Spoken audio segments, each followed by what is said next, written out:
Merci beaucoup. Je continue en français, oui, comme c'était prévu.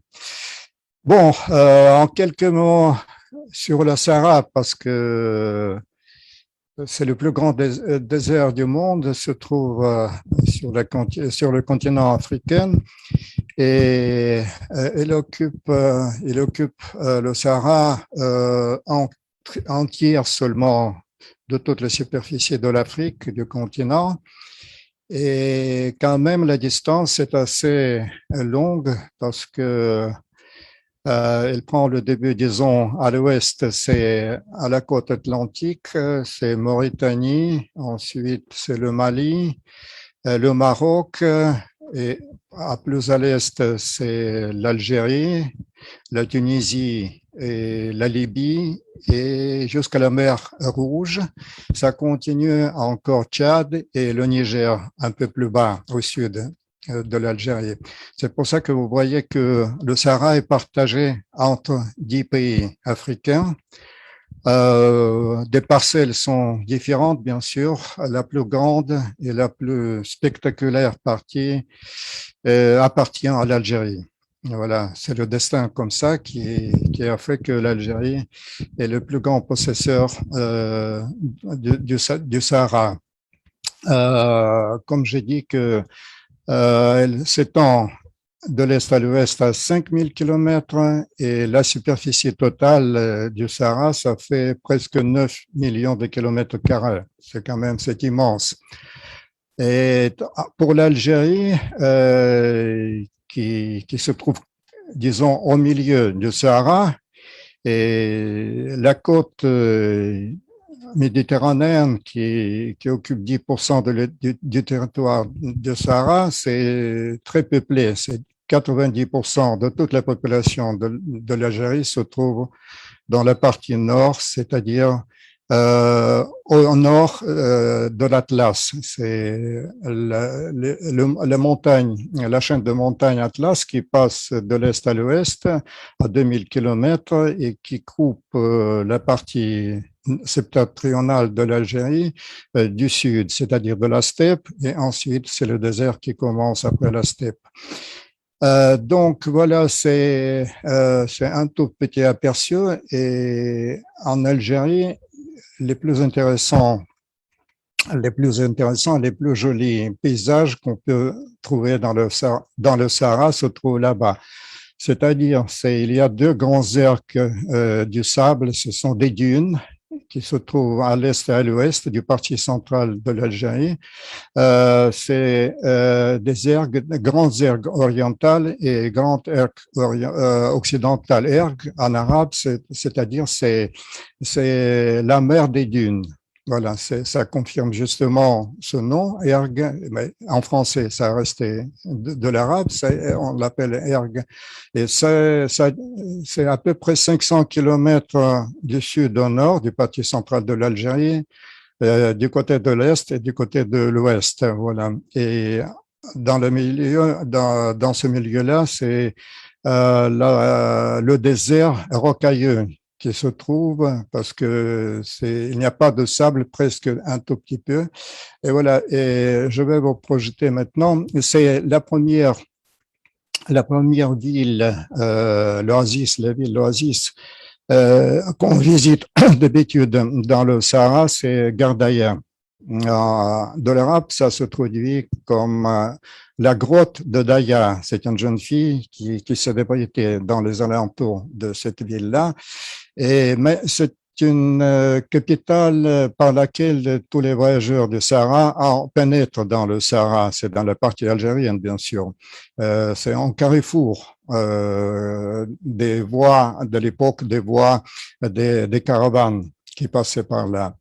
Et Gardaïa est à peu près, ça fait l'histoire, c'est plus que 2000 ans, des gens qui habitent là-bas, des Mzabites, comme on appelle, parce que la partie où se trouve Gardaïa, c'est la vallée de Mzab. Voilà, je vais vous le montrer ici. Un instant, s'il vous plaît. Voilà, c'est l'oasis, un des oasis à côté de Gardaïa. Et la ville de Gardaïa elle-même, voilà, c'est justement ici. Vous voyez, c'est la capitale avec le minaret au beau milieu. Au beau milieu, mais c'est une ville tout à fait particulière.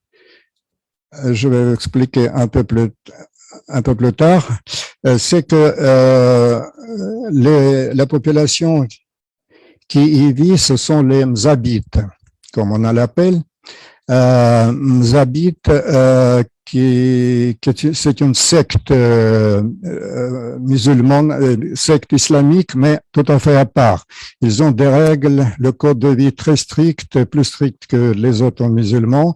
C'est pour ça que depuis longtemps, depuis de leur apparition à cet endroit-là, ils ont reçu le droit, les hommes, de se déplacer et travailler dans d'autres villes parce que c'était des gens très doués pour le commerce et ils allaient dans le nord, dans le parti nordique de l'Algérie, ils travaillaient comme des commerçants là-bas, mais leurs familles, leurs enfants, leurs femmes n'avaient pas le droit de quitter leur ville natale.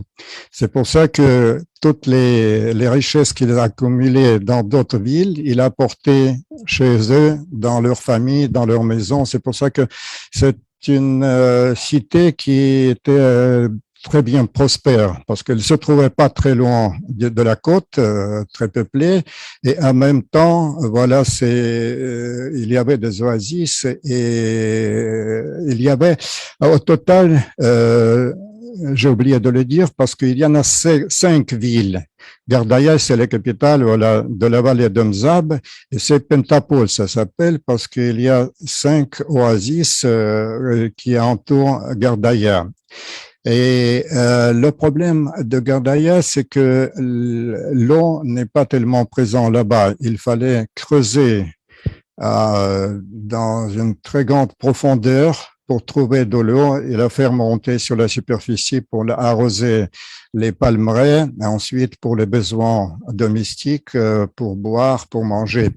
Et c'est un problème qui, pas seulement à notre temps, est résolu parce qu'il y a des pompes, tout ça, on creuse le sol et on trouve de l'eau assez là-bas et pour arroser et pour les besoins de la population. À l'époque, c'était pas tellement facile.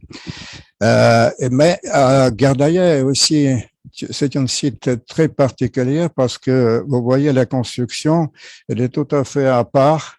Ce sont des cubes qui forment comme un cubisme voilà, de Picasso avec des couleurs pastel et bleu. Et ce sont des cubes qui lovent la colline, voilà, c'est la colline comme vous le voyez, et il monte en serpent tout le haut vers le minaret qui domine comme un doigt, comme la présence du Dieu dans ses alentours, voilà. Et c'est pour ça que c'est les petites rues très étroites, le transport ne peut pas y passer bien sûr parce que c'est trop étroite, très souvent c'est voûté. Mais l'architecture, voilà, c'est un cube comme des Lego pour des enfants, des jouets des enfants. Ça fascinait des architectes contemporains et des urbanistes qui étaient nombreux là-bas à visiter cette ville Gardaïa et prendre des leçons voilà, de construction. C'est simple. Et voilà, depuis 2000 ans que les habitants de Gardaïa et dans la construction, dans leur train de vie, ils utilisaient la simplicité de volume, la pureté des formes et la rationalité. Et même pour capter de l'eau, parce qu'il n'y a pas assez de pluie, bien sûr, mais quand même, il arrive qu'il pleut là-bas.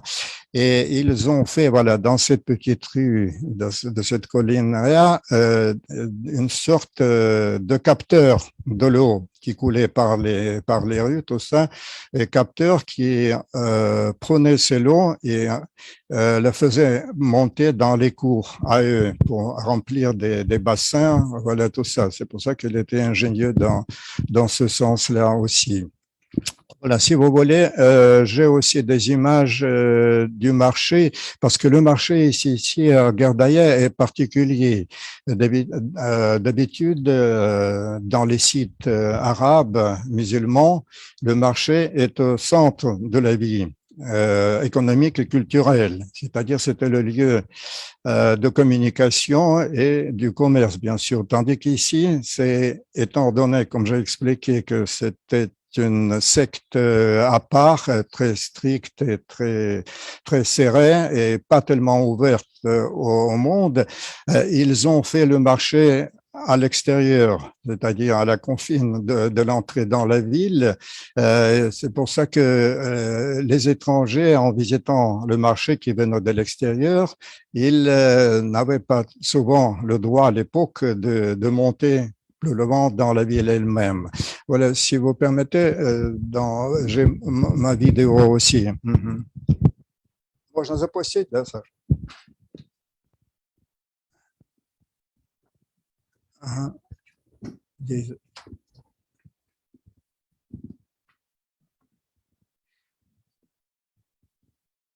Voilà, vous allez voir, c'est le marché, la vente des tapis.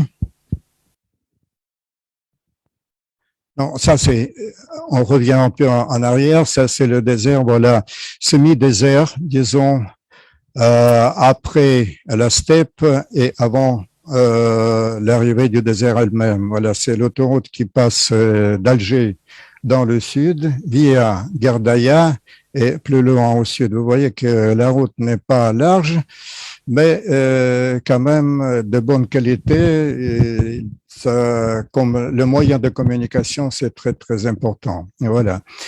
Euh, voilà, c'est le paysage. Vous voyez, c'est tout plat.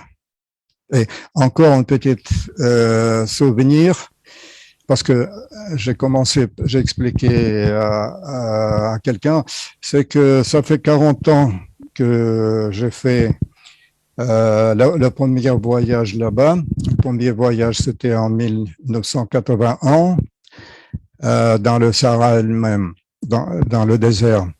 Et c'est que on y entre, parce que quelquefois, on est allé d'Alger dans la nuit, et quand on entre dans le Sahara, vous voyez qu'il n'y a pas d'électricité, pas d'agglomération, et tout est noir, s'il n'y a pas de lune, bien sûr, mais ce qui est fascinant, voilà, c'est l'indication de Gardaïa à 50 km, vous voyez le paysage. Et c'est le ciel qui jamais dans ma vie j'ai pas vu de ciel pareil que dans le Sahara, parce que l'air est pur, pas d'usine, pas de fabrique, pas de population. Il n'y avait heureusement pas de vent de sable qui monte le sable dans l'air. Et le ciel s'est inondé d'étoiles qui brillent comme des brillants. Voilà, c'est une vue fantastique vraiment. Si ça vous arrive de voir une fois, ça vous laisse des impressions à toute la vie. Voilà, ça c'est Gardaïa, c'est une des villes de Gardaïa, vous voyez le paysage. Voilà, c'est des maisons d'agglomération. Il y a des constructions plus modernes, bien sûr, parce que la vie progresse là-bas aussi. Mais quand même, les traditions, elles sont très fortes et comme vous avez vu, on peut avancer un peu. Le progrès aussi, voilà, ça c'est le marché. Les tapis, ils ne sont pas comme les tapis turkmènes, disons, ou des Perses, mais quand même de bonne qualité. Et c'est à la demande parce que dans toutes les maisons des Mzabites, c'est la population des Mzab, ils utilisent largement pour couvrir le sol, le plancher, ils utilisent les tapis. Voilà, ça c'est la place du marché et la ville, il commence après. C'est pas au centre de la ville, c'est la particularité. Voilà quelques vues. Il faut prendre en considération que la tenue des gens et tout ça, ça a changé bien sûr. C'est aussi il y a 40 ans, assez longtemps, et les moyens de transport, mais ça existe toujours comme ça aussi.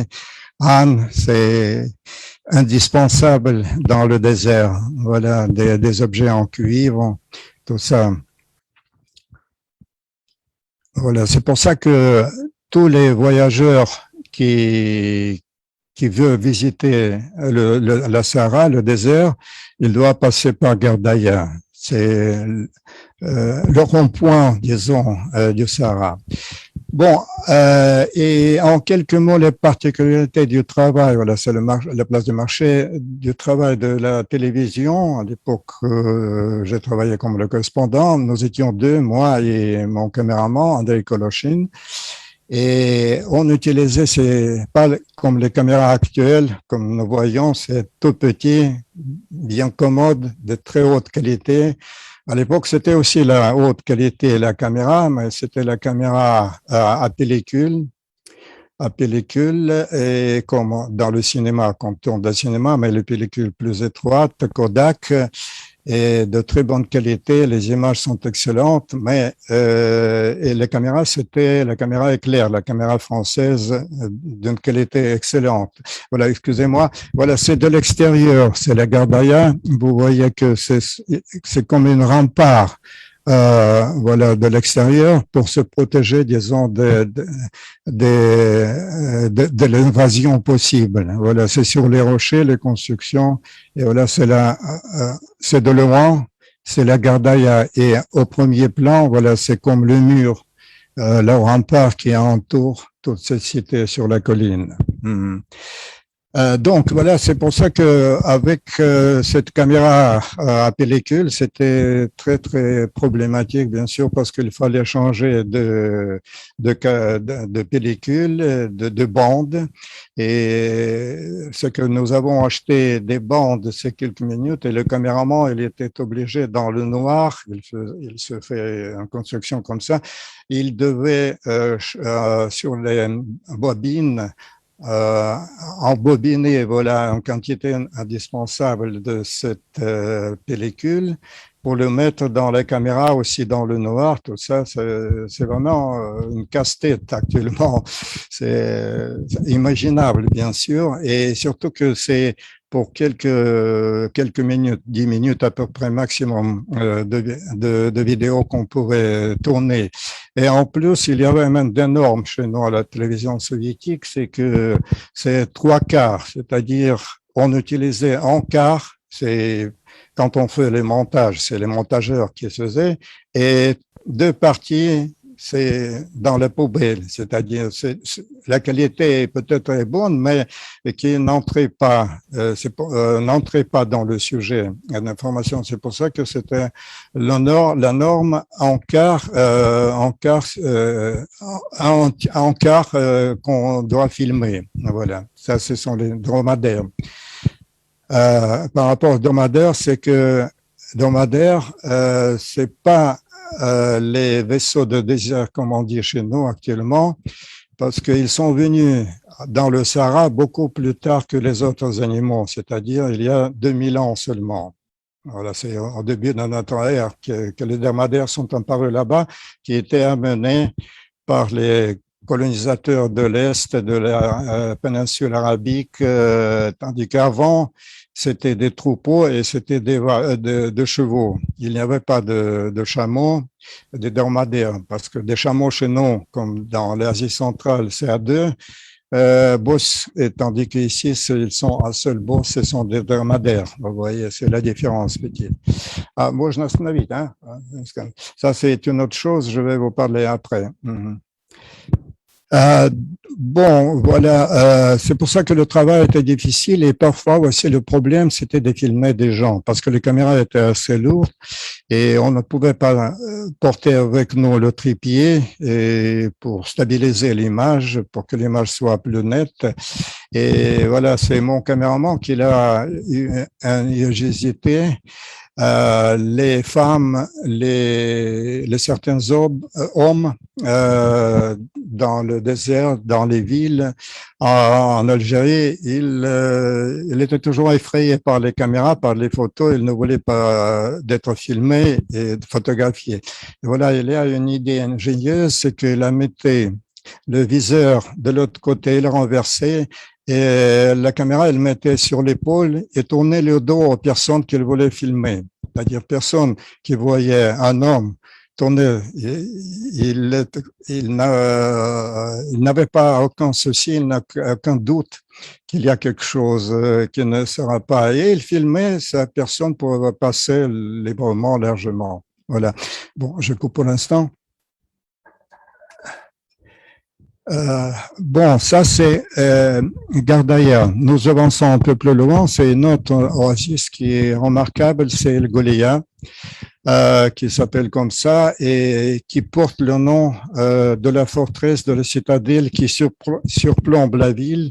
La citadelle qui était abandonnée il y a quelques centaines d'années déjà parce qu'il ne remplit plus sa vocation primaire, c'est-à-dire protéger de la population de Palmeraie qui est au-dessus en cas d'invasion de quelconque des nomades qui venaient souvent piller les oasis. Bon, voilà, mais c'est le Ksar qui est très joli, qui est conservé quand même, pas démoli complètement, en terre battue, de la couleur rouge. Il est devenu le symbole de l'Algérie, même plusieurs cartes postales. C'est le Ksar, c'est en arabe, cela veut dire la forteresse. Voilà, la forteresse et la forteresse El Gholéa, voilà, elle a donné son nom à cette palmeraie.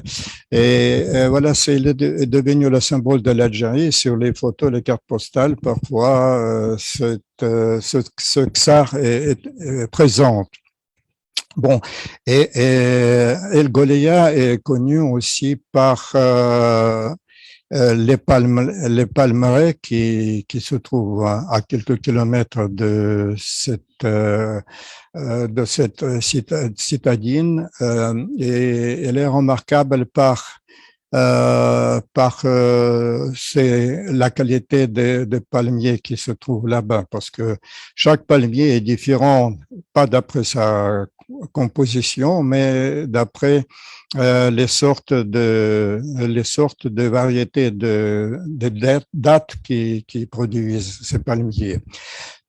Bon, et El Gholéa, il est aussi, j'ai des slides, je vais vous faire montrer, est connu parce que là-bas il y avait plutôt une assez importante colonie des catholiques français plutôt, communauté religieuse qui a vécu à 4 kilomètres de cette ville, mais il y a même l'église à 2 clochers, église blanc, à côté de laquelle était enterré le prêtre Charles de Foucault, qui était, comme on l'appelait, l'ermite de Orgar. Orgar, c'est un massif roche de montagne, plus au sud de l'Algérie, à l'extrême sud, qui est un paysage tout à fait fantastique, incroyable, mais c'est une autre Sahara dont je vais parler une autre fois. parce que c'est tout à fait aussi particulier. Voilà, il était un ermitage là-bas, s'est construit l'ermitage, mais en 1929, il était tué par les Touaregs, parce qu'il était une tribu de Touaregs qui était en guerre contre la France. C'était la Première Guerre mondiale qui terminait, mais voilà, il était comme en otage et le gardien l'a tué avant de s'enfuir. C'était une tragédie et voilà, ses restes étaient transportés à El Ghalia, c'est plus au nord, et ensevelis là-bas à côté de cette église catholique de l'époque.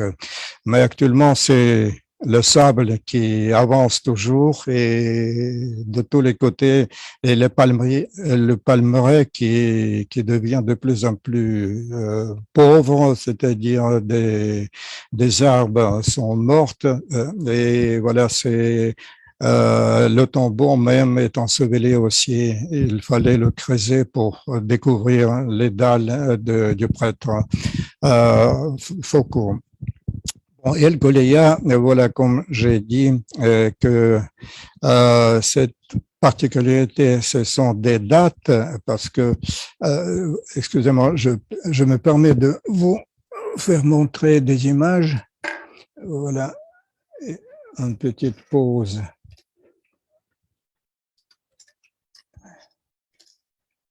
C'est pas tellement commode, mais voilà, c'est un peu problématique parce que voilà, c'est le palmier. C'est Eloed.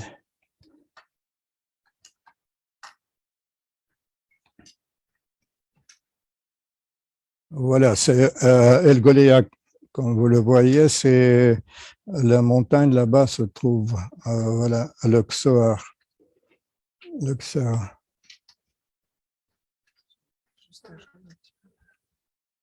C'est bon? Voilà. Voilà, c'est Luxor au sommet, là-bas, qui domine la ville, le lieu de protection de la population. Voilà, il est de près. Voilà, c'est Luxor, vous voyez en terre battue, la construction.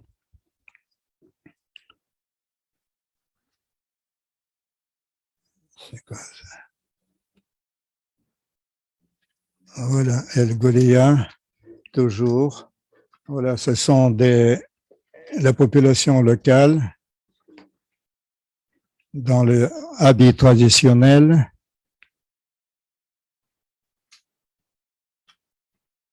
Voilà, ça c'est l'ensevelissement de palmeraie que vous voyez, c'est voilà le groupe, les journalistes étrangers qui s'avancent, et au fond là-bas, vous voyez tout petit, c'est l'église à 2 clochers à côté duquel est enseveli le prêtre français. Voilà, voilà, c'est celle-là, vous voyez. Elle est encore se tient contre les vents et le sable, mais c'est difficile pour voilà, c'est comme ça.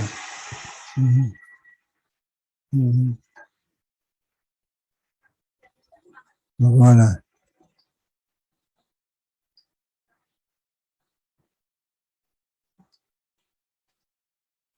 Ah, c'est pas le marais, mais du côté, excusez-moi, voilà.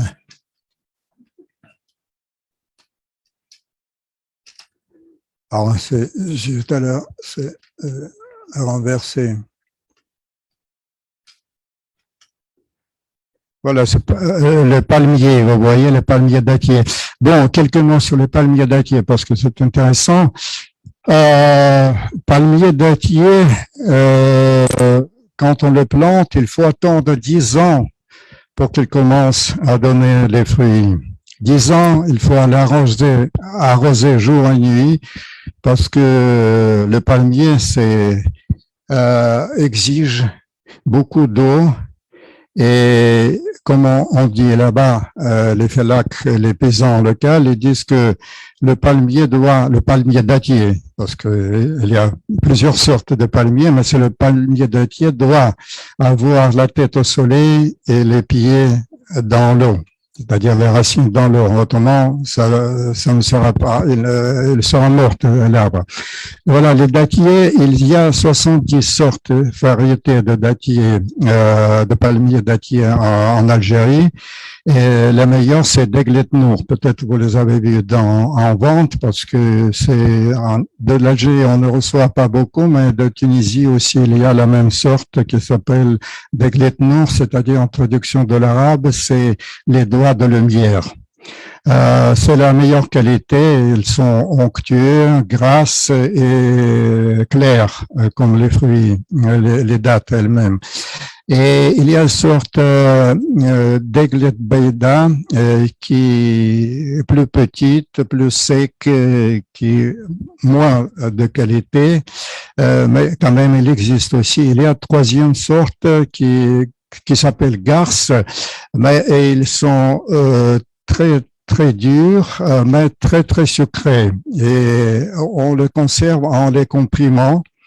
Et voilà, c'est des comprimés de cette date-là. Les caravaniers, ils prennent avec eux quand ils font les grands trajets dans le désert.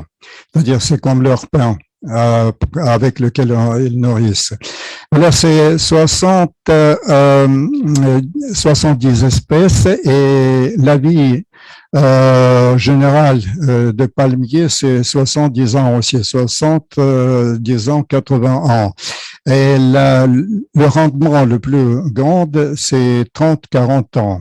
Et voilà, mais il faut attendre, comme je dis au début, 10 ans pour que l'arbre, le dattier commence à produire les fruits. Et l'Algérie produit, il y en a 7 millions d'arbres, de palmiers dattiers en Algérie, et la production annuelle, ça fait à peu près 100 000 tonnes, voilà, et dont 40% c'est d'Eglet Nour pour l'exportation, mais pour la consommation locale aussi, bien sûr. Voilà, c'est les palmiers qui sont très renommés dans cette région-là. Et ici, j'aimerais bien vous ajouter, parce que nous allons maintenant sur notre oasis Timimoun qui est différent de celui-ci et des autres, aussi parce qu'il y a presque chaque oasis, comme je dis, il a ses particularités. Et des routes, voilà, qui lient, comme vous avez vu déjà sur les vidéos, qui lient les oasis de bonne qualité. Et c'est que parfois, j'étais au début quand nous avons voyagé en voiture, bien sûr. Je sais que j'ai remarqué que à côté, parfois, on voit des carcasses des voitures brûlées, abandonnées, voilà, qui ne sont pas rouillées. Voilà, c'est un paradoxe, bien sûr. Il ne pleut pas souvent, mais parce que c'est le vent de sable et le sable même qui nettoie toute la superficie. Tout ce qui est resté jeté à côté de la route, et il se transforme avec le temps par le soleil et par le vent avec du sable. Ça, c'est bien étrange. Et aussi, j'ai remarqué des carcasses comme des côtes des animaux, mais noires, qui sont à côté.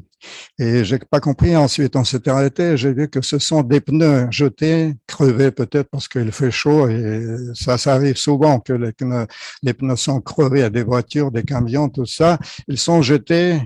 Et avec le temps, je ne sais pas combien ça prend du temps, mais toute la structure du résine de caoutchouc était enlevée par le sable, par le soleil qui perce et le vent. C'est pour ça que le carcasse qui forme comme vous le connaissez peut-être, chaque pneu, le carcasse qui reste, c'est en fibre ou en métal. Voilà, c'est comme des côtes des animaux tués, morts qui sont à côté. C'est spectaculaire. Et encore une chose un peu étonnante que je me sentis moi-même étant en volant des voitures. Voilà, comme vous avez vu, c'était Peugeot 504 à l'époque. C'était une très belle voiture et confortable.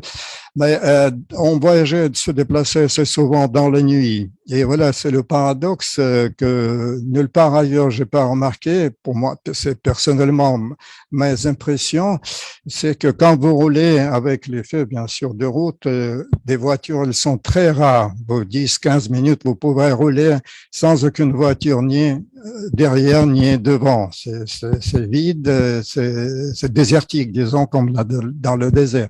Mais dans la nuit, ce paradoxe, c'est que la lumière des phares, des projecteurs, il se perd à côté parce qu'il n'y a pas de repère.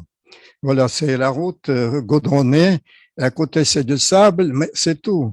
Et la lumière s'arrête là et vous n'avez pas l'impression qu'il n'y a qu'une direction. Et voilà, pour moi, c'était le sentiment que c'est la descente toujours.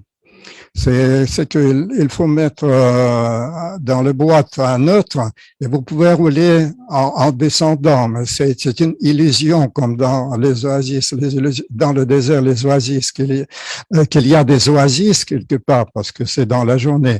Mais ici, c'est vice-versa que c'est le phénomène. Voilà, c'est que la voiture peut rouler toute seule parce qu'il n'y a pas de repère. Voilà, c'est vraiment ici, quand vous roulez, il y a toujours des arbres, des panneaux, des tableaux de publicité, des maisons, tout ça, et votre regard, il peut saisir quelque chose, tandis qu'ici, c'est rien. C'est rien, voilà, il n'y a que chaussée et c'est tout. Voilà, ce sont mes impressions personnelles pour les routes de Sahara. Bon, et maintenant, c'est l'autre oasis, c'est Timimoun, qui est connu aussi dans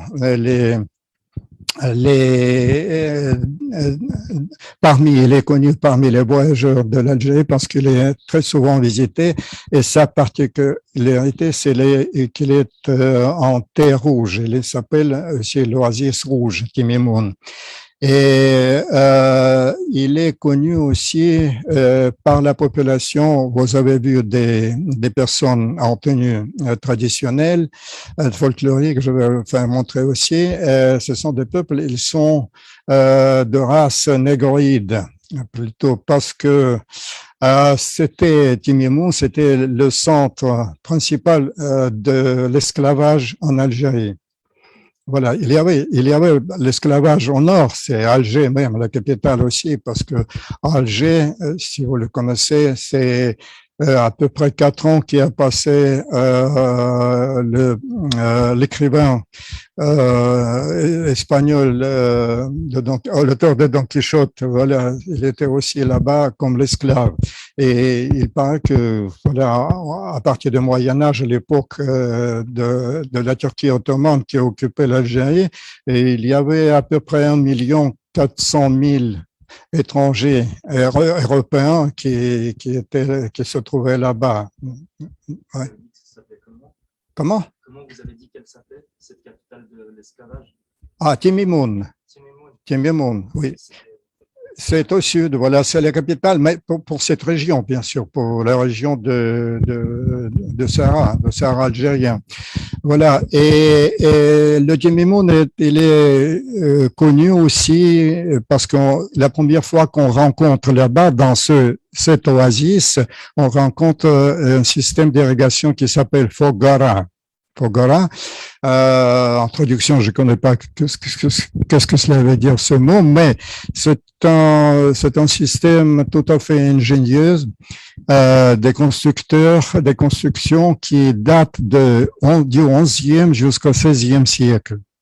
Et il représente système de transportation, disons, de l'eau dans les oasis pour arroser les palmiers, mais des endroits assez éloignés de ces oasis. Et par le processus qui ne s'emploie plus parce qu'il y a des moyens plus modernes et plus sophistiqués, c'est que les gens de l'époque, il paraît que, comme on pense que ce sont des esclaves qui travaillaient comme des ouvriers pour les constructions, c'est on creusait un puits et des puits à une distance de 30-40 mètres, voilà, il y a des puits. Si vous regardez, c'est une chaîne des puits, mais l'eau est assez à profondeur là-bas. Et l'ingéniosité des constructeurs de l'époque, qu'ils trouvaient la nappe d'eau nautique, voilà la nappe, et il faisait la pente tellement régulière et tellement invisible et régulière, c'est que l'eau coulait tout simplement elle-même. Il n'avait pas de pont, bien sûr, c'est-à-dire il trouvait le moyen de faire parvenir à travers de plusieurs kilomètres, voilà, en creusant là-bas les tranchées assez loin sous terre, c'est peut-être 3-4 mètres sous une couche de sable. Et à l'embouchure de l'oasis, l'eau sortait là-bas. Et une chose intéressante, c'est que là-bas, à l'embouchure, il y avait des maîtres, voilà, de l'eau, les responsables de cette eau, et qui étaient en même temps les compteurs, parce que l'eau, il arrivait à l'oasis et à partir là de ce point de l'embouchement, il doit être répartir par tous les parcelles parce qu'il y avait plusieurs possesseurs de terrains de l'oasis. Vous comprenez que c'est pas une personne qui possédait des milliers d'arbres. Voilà, c'était partagé par des paysans et chaque paysan a son terrain et voilà l'eau qui doit parvenir à lui seul. Et l'important à l'heure actuelle aussi, ça reste toujours en vigueur, c'est que le possesseur du terrain, il doit acheter avant l'eau et après seulement le terrain, c'est-à-dire l'eau était plus précieux que le terrain avec les palmiers même. Voilà, j'ai aussi voilà des images. Un instant, s'il vous plaît. C'est les Fogaras à la sortie déjà.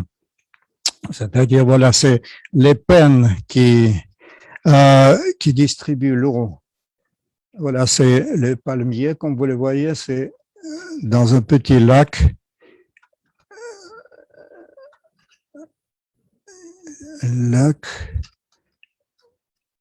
Voilà, c'est aussi les paysans qui passent et le mur en terre battue qui entoure les parcelles des oasis, c'est-à-dire les propriétaires des oasis, ils préféraient.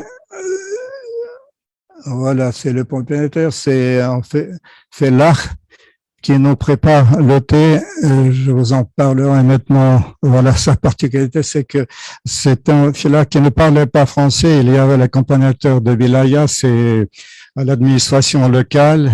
Il faisait la traduction. Et à un moment donné, nous avons filmé son palmier et il est parti chez lui à la maison parce qu'il n'invite jamais les étrangers, mais il est revenu avec une médaille. Il nous fait montrer la médaille qui date de 1950 à peu près, si je ne me trompe pas, la date du meilleur producteur de dattes qui a été décerné par les autorités françaises. Voilà, il était très fier. À l'époque, c'était bien après à la libération en 1962, mais voilà, c'est en fait là comme ça, le producteur des dates. Voilà, ça c'est voilà le désert, c'est avec le caméraman, mon ami. Ça c'est aussi.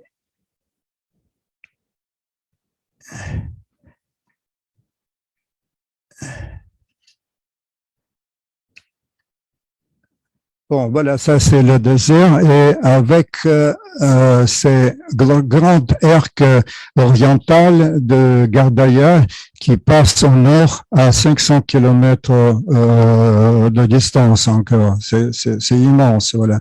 C'est seulement l'Algérie qui possède de quantités de sable, tandis que le reste, ce sont les cailloux. Voilà, c'est aussi les toits plates de l'oasis, comme vous le voyez. Et c'est pour ça que, voilà, comme je vous ai expliqué, le Fogaras, c'est vraiment une chose même actuellement, les spécialistes ne peuvent comprendre. Voilà, ce sont la population les gens de Timimoun. Voilà. Ce ne sont pas des Touaregs, mais ce sont à moitié des Noirs de l'Afrique centrale, qui est un esclavage là-bas. Ce sont leurs descendants, bien sûr, voilà. C'est leur danse traditionnelle. C'est comme ça. Bon, ouais, ça c'est. Je vais vous faire montrer le Fogara. Voilà, c'est à la sortie, c'est la pelle qui est mise par terre et non, c'est pas ça.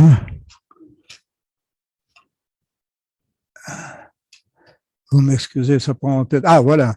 Vous voyez cette construction-là, c'est en terre battue aussi. Parfois, c'est en métal.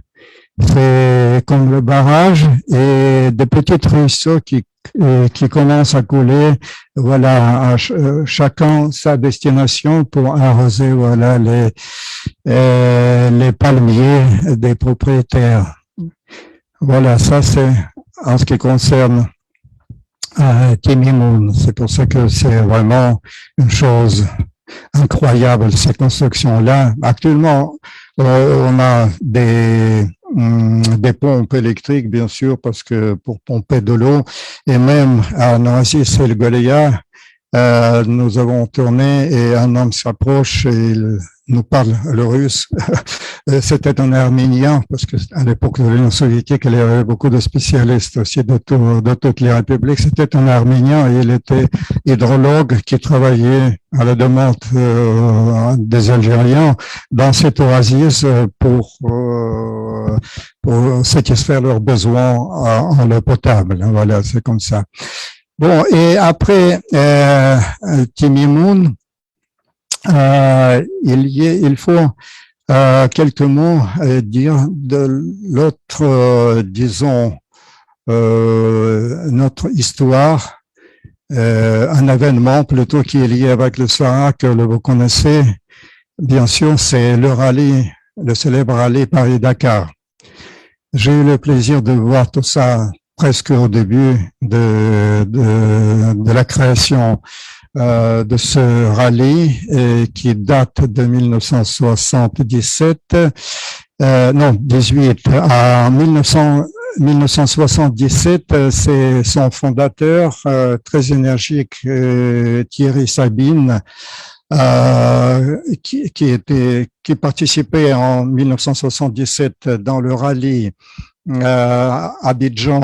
Abidjan-Nice, et il s'est perdu dans le désert en Libye. À ce moment-là, il participait en moto et il était fasciné par la beauté du désert saharienne et il a eu l'idée d'organiser le rallye. Mais il a eu du talent d'organisateur, il l'a fait et une année après, en 1998, le 26 décembre, sur la place de Trocadéro à Paris, c'est Paris-Dakar le premier qui a pris le départ. C'était 10 000 kilomètres de Paris, il descendait jusqu'à Marseille, bien sûr, de Trocadéro, et ensuite il prenait le bateau, le paquebot, c'était le paquebot algérien ou Alger ou Tipaza, et il débarquait à Alger, à la capitale, pour continuer. Voilà, à Alger, nous avons filmé, c'était parce que j'étais en Algérie à partir de 81, mais j'ai fait, la première c'était 82. Parce qu'elle commence à la fin du mois de décembre et en Algérie, il arrive, tous les participants du rallye, il arrive le 1er ou le 2 janvier d'habitude. Et voilà, 82, on leur filmait la première fois à la descente du bateau. Et il y avait à peu près 180 voitures et motos qui participaient à cette édition. Et on a réparé un Niva russe, disons, la voiture qui existe toujours. Voilà, presque de la même forme, presque rien n'a changé, sauf les feux derrière. Et voilà, c'est Niva, Lada Niva était de l'Adapok.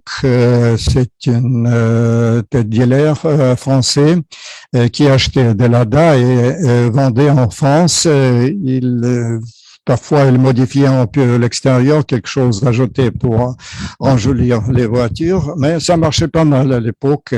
Et c'était Briavoine à cette année-là, en 82, qui participait, et il était le troisième dans le rallye Paris-Dakar. Troisième, la première c'était Porsche, deuxième c'était Mercedes.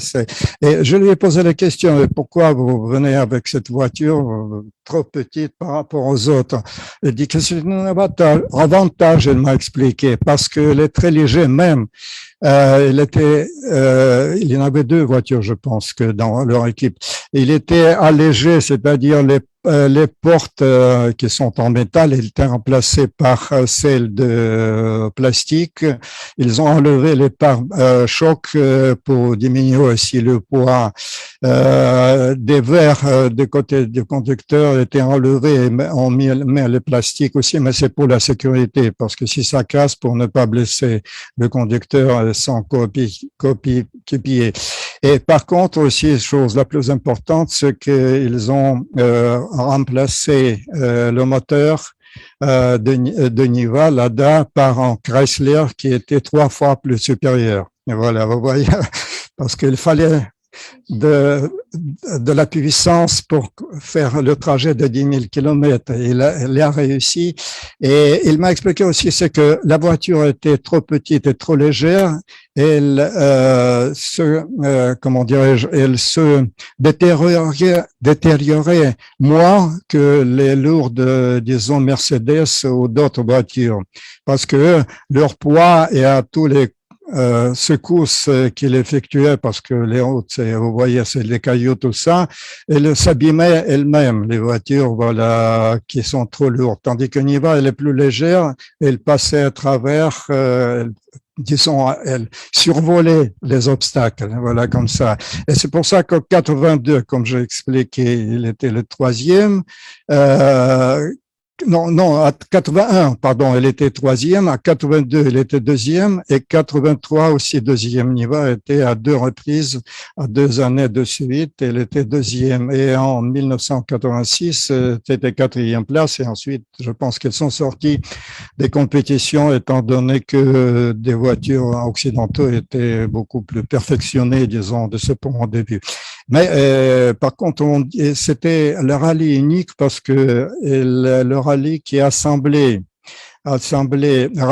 plutôt des profs dans ce discipline, aussi que des stars, des hommes connus dans le monde du spectacle et de la culture, comme Johnny Hallyday qui participait à ce rallye. Ensuite, il y avait Denis Labavoan aussi, et le prince Albert de Monaco aussi participait à ce rallye, mais avec sa voiture, je ne sais pas, de sa garage peut-être. Bon, mais c'est que ce rallye-là, et à part voilà de cette personnalité connue, participaient des gens, n'importe qui pouvait avec son argent, avec sa cotation, il pouvait participer également avec sa voiture sans problème là. Et c'est pour ça que le nombre de participants augmentait d'une année à l'autre, parce que des gens comprenaient que c'est intéressant, et les constructeurs, ils étaient intéressés pour essayer, faire des essais de ces voitures, des nouveautés peut-être, et de promouvoir faire montrer, démontrer la robustesse de ces voitures-là, que c'était très important aussi, bien que on remplaçait pas mal beaucoup de choses, pas seulement sur Niva, Lada, mais les autres voitures, elles étaient assez loin de l'original qui sortait en série de leurs usines d'automobiles. Voilà, ça c'est normal, ça. Bon, Timimoun, voilà, nous avons, parce que les Timimoun, c'était aussi dans le trajet de Paris-Dakar. Ah bon, j'ai oublié aussi, c'est qu'il y avait une tragédie, une grande tragédie. Voilà, c'est Thierry Sabine qui a péri dans l'accident de l'hélicoptère dans le Sahara qu'il a tant aimé. C'était au janvier 1986. C'était lui, voilà, c'est le chanteur français Daniel Balavoine. Ensuite, il y avait la journaliste Nathalie Audan et le pilote et copilote de l'hélicoptère. Voilà, ils ont touché une dune par l'hélice de l'hélicoptère et c'était foutu parce qu'elle a brûlé et la mort. Son père a pris la relève de son fils, Sabine, mais ça n'a pas duré longtemps pour lui. Il l'a abandonné. Il y avait d'autres qui ont pris la relève aussi. Et comme vous le savez, ils ont changé de trajet, d'itinéraire parce que l'Algérie est devenue problématique du point de vue de sécurité. Mauritanie aussi avec des bandes d'Al-Qaïda qui sévissaient là-bas dans ces pays-là et continuent malheureusement aussi. Il y a, comme vous le savez, dans le Mali et dans le Niger aussi, ça continue leur présence nocive. C'est pour ça qu'ils ont changé de continent. C'est Dakar passe hors de Dakar sur le continent de l'Amérique latine. Voilà. Et après Timimoun, il y a aussi un oasis dont je voudrais vous parler. Il est très particulier, c'est El Golia. C'est un oasis, El Oued, El Oued, et il se trouve plus près de la frontière avec la Tunisie et la Libye, c'est-à-dire à l'est de l'Algérie. C'est là-bas, c'est la mer des sables, vraiment, parce que c'est le grand erg oriental qui passe pas loin, et les habitants, voilà, de cette El Oued, cet oasis El Oued, sont originaires de l'Arabie Saoudite, qui sont venus de là-bas, c'est il y a 500 ans à peu près. Et leur particularité, c'est que tout d'abord, ils faisaient le campement, disons, s'arrêter à l'Égypte. Il était pourchassé de là-bas.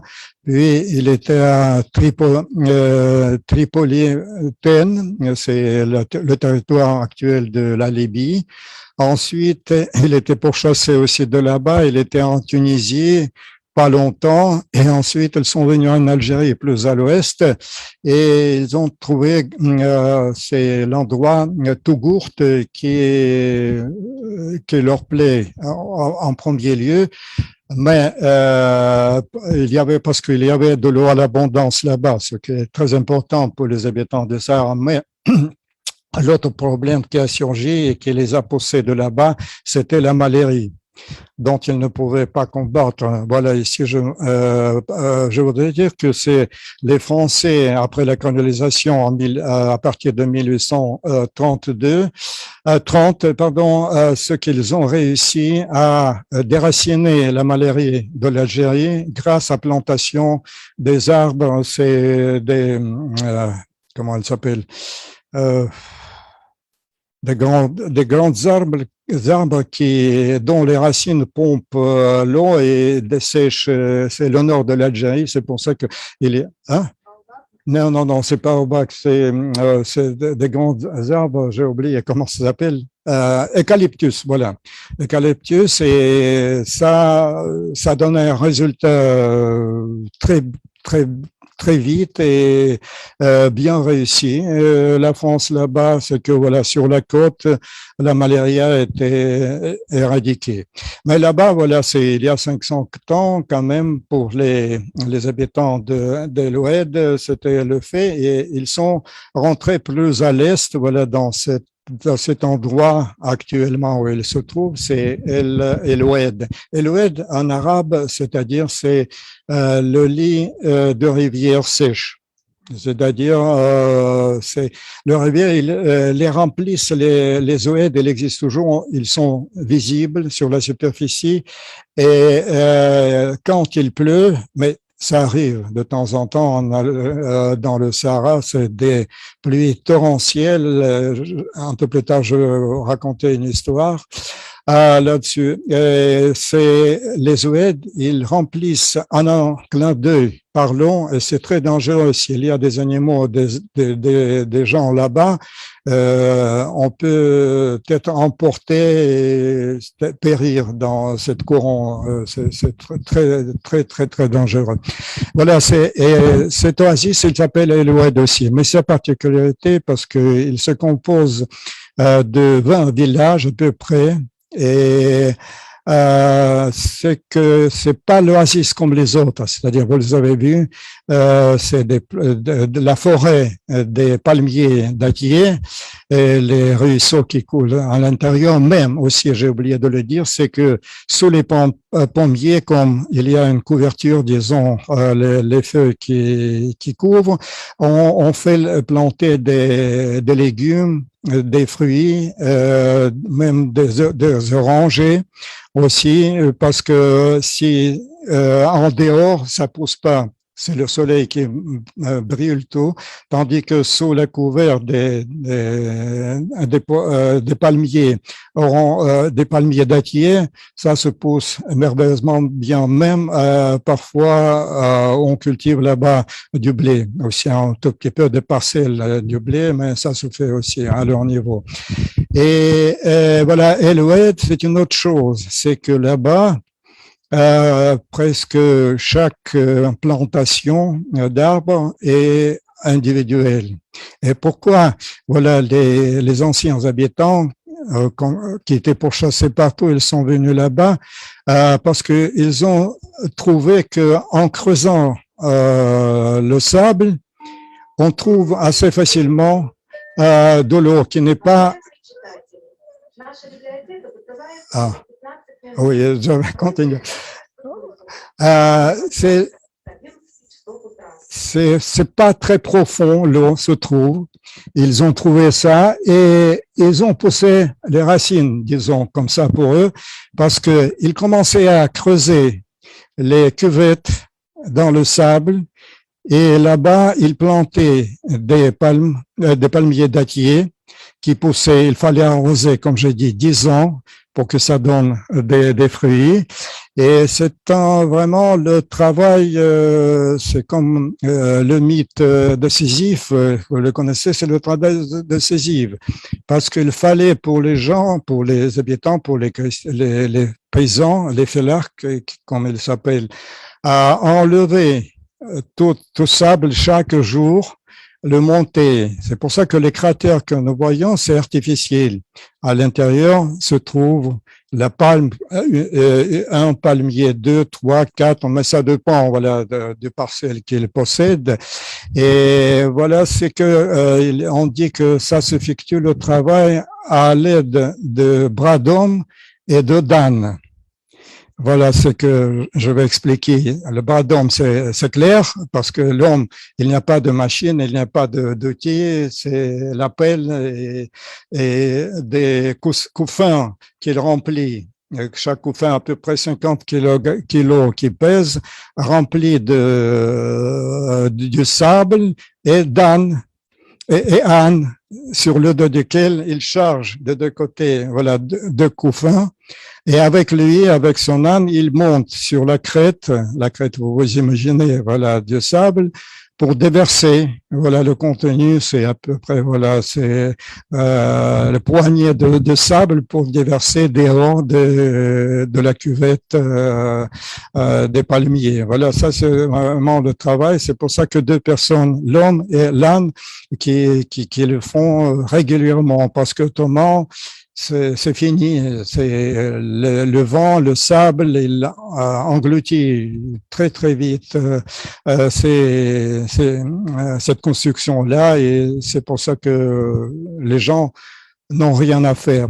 Et aussi, comme peuvent enlever le sable, ils font aussi les puits à balancier pour arroser, c'est-à-dire aussi le puits qui, comme le puits chez nous, mais à balancier, et qui peuvent faire monter l'eau et le disperser sur les canaux là-bas à l'intérieur de Palmeraie. Voilà, c'est pour cultiver des fruits, des légumes à ses propres besoins. Voilà, c'est vraiment, c'est tout à fait à part. Et voilà, leur travail décisif, il est récompensé par la qualité de leurs dates. Ils sont considérés par des spécialistes et des amateurs comme les meilleurs dans le monde. Voilà, c'est une espèce de date qui est produite là-bas sur place. C'est vraiment fantastique. Leur travail, il faut tirer le chapeau en voyant tout ça. Bon, et en 2 mots, si nous avons encore 2 minutes, concernant voilà les pluies, je dis. La première fois que nous sommes allés avec la voiture que vous avez vue avec notre correspondant, mon caméraman, là-bas dans le Sahara, on a filmé le premier rallye de ce mois de janvier, le rallye, et on devait se rendre à Hassim et Saoud, Fermil, c'est où il y a des gisements du pétrole et du gaz. C'est à peu près à 700-800 kilomètres d'Alger, de la côte. Et on a été retardé par Paris-Dakar qu'on aurait dû attendre, piéger quelque part pour filmer leur passage. Et ensuite, en retard, nous sommes dirigés vers le campement des constructeurs russes soviétiques à l'époque qui construisaient avec le contrat avec l'Algérie, le gazoduc de 600 kilomètres là-bas dans le désert. Voilà, mais c'est une histoire à part, mais voilà, c'est avant cette histoire. C'est que c'est dans la nuit que nous avons commencé à diriger vers le campement, et à ce moment-là, c'était la pluie torrentielle qui a commencé.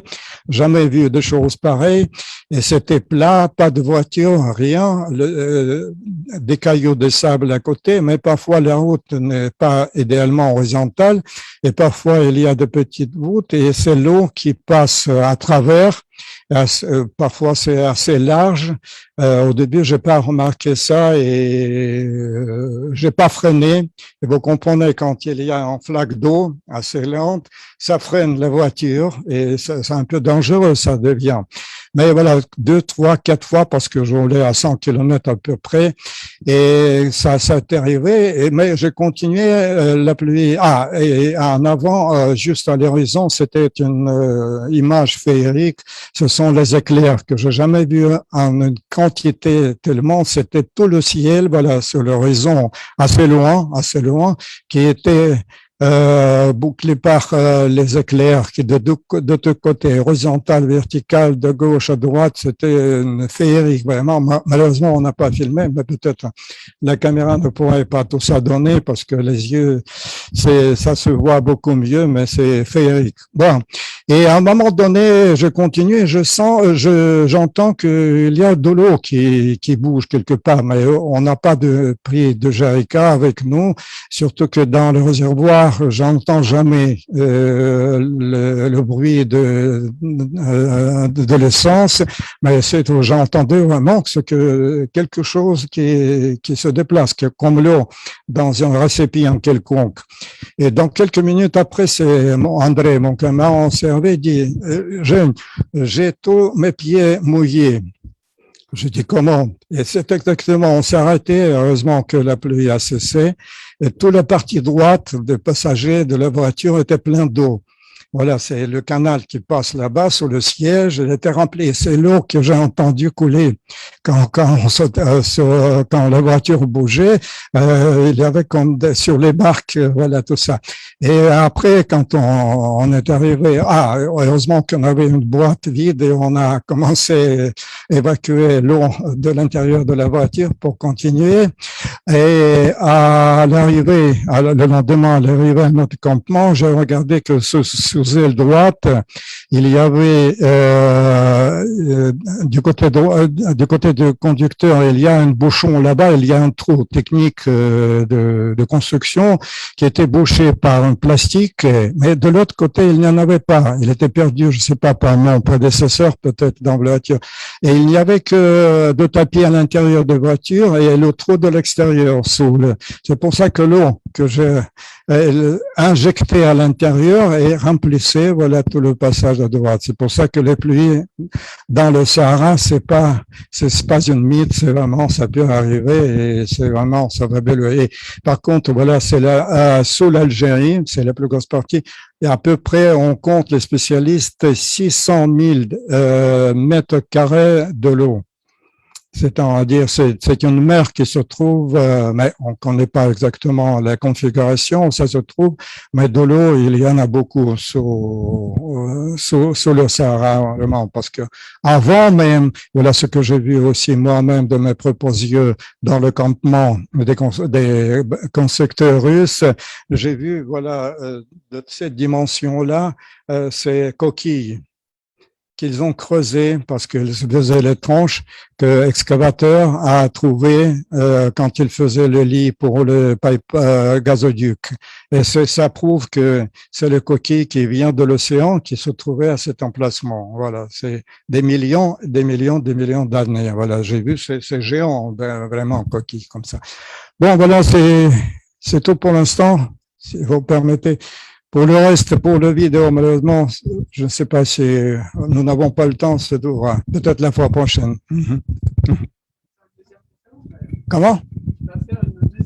Si vous voulez, parce que ce que j'ai à raconter, ça peut vous intéresser. Voilà, c'est les trésors naturels sous-sol de l'Algérie. Encore quelques mots, parce que j'y étais pas, mais c'est Tassili, Hogar et Tassili, c'est l'extrême sud, c'est vraiment fantastique, ce sont des fresques qui datent de 6 000, 8 000 ans, des fresques vraiment qui prouvent l'existence de la vie là-bas dans cette région, des troupeaux, des vaches, des veaux, des girafes, des hippopotames qui étaient là-bas sur place. C'est comme une documentation. Ensuite, Tassili, c'est aussi de ce genre. Ensuite, les trésors.